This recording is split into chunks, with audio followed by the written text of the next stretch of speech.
Why do we want to perform Z-transform? There are many reasons. One of them is this: when we convert a sequence into a polynomial, then multiplication in polynomial is actually convolution. And this is why we get convolution in time is multiplication in the frequency domain. You can try it for yourself with simple multiplication of polynomials, and you'll realize that it is actually convolution in the original sequence. Second is that when we perform a delay in the sequence, then we are just doing a change of power in that sequence. For example, we have a sequence 1, 2, 3, and this is n equals to 0, then the conversion into the Z-transform is simply 1z0 plus 2z minus 1 plus 3z minus 2. Compare this to 0, 1, 2, 3, where this is n equals to 0. Then this is actually 1z minus 1 plus 2z minus 2 plus 3z minus 3.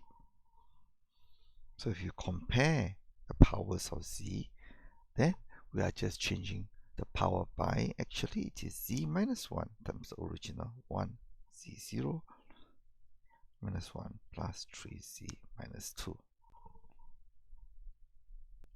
Now, if you actually think that this is a conversion of a sequence to a polynomial, then of course it's a lossless transformation, because we are representing a sequence by a polynomial. The powers of the z represents the sequence. Therefore, everything else is the same. So there is no change of information except that we have just converted it from one representation to another, and therefore it is a lossless transformation. Now, then there's the other thing. It converts the sequence into a closed form equation. How? Well, especially for geometric sequence, we can convert it into a geometric series when we by Z-transform. This is the original sequence. This is just a repeating pattern. This is just a pattern of numbers. But, well, when we use Z-transform, we convert it into a series because we are now adding the terms up. And when this series have a pattern, like a geometric series, then it can be represented as a closed form solution. So we'll see this later on. Why do we like closed form solution? Well, I mean, this is a nice example. 0.333 is represented as 1 divided by 3. A much simpler, much more compact representation than 0.333 forever. What are the reasons? Well, later on you'll see that when we perform Z-transform on the impulse response, so what is Hn?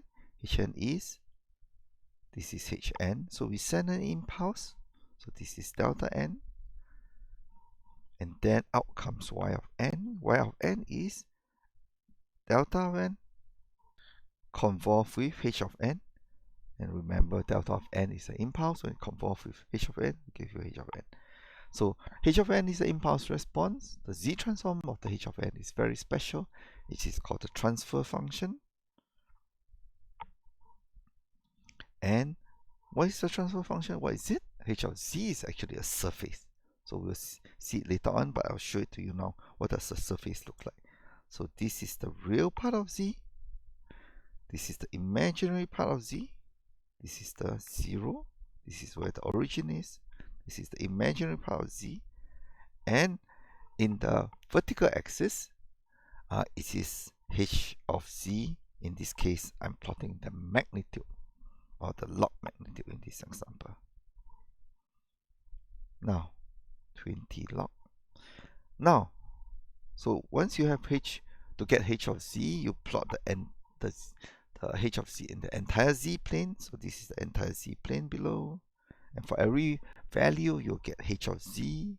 And h of z is a complex number. And since the complex number have two values, we cannot plot four-dimensional. So what we do is that we plot absolute value of h of z. And typically, instead of plotting absolute value, we plot 20 log h of z.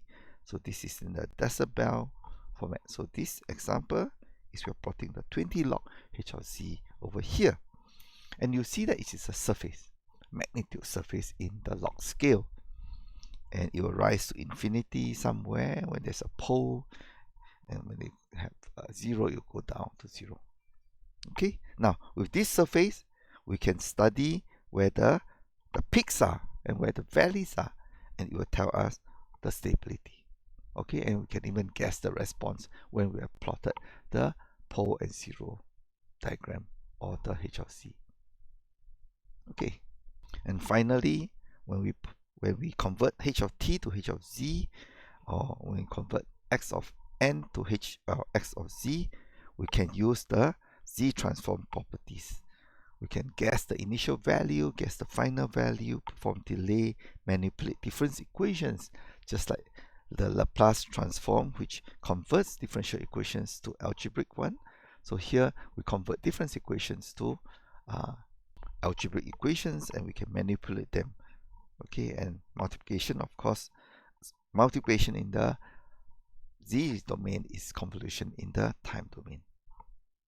So these are the many reasons why we're interested in Z-transform.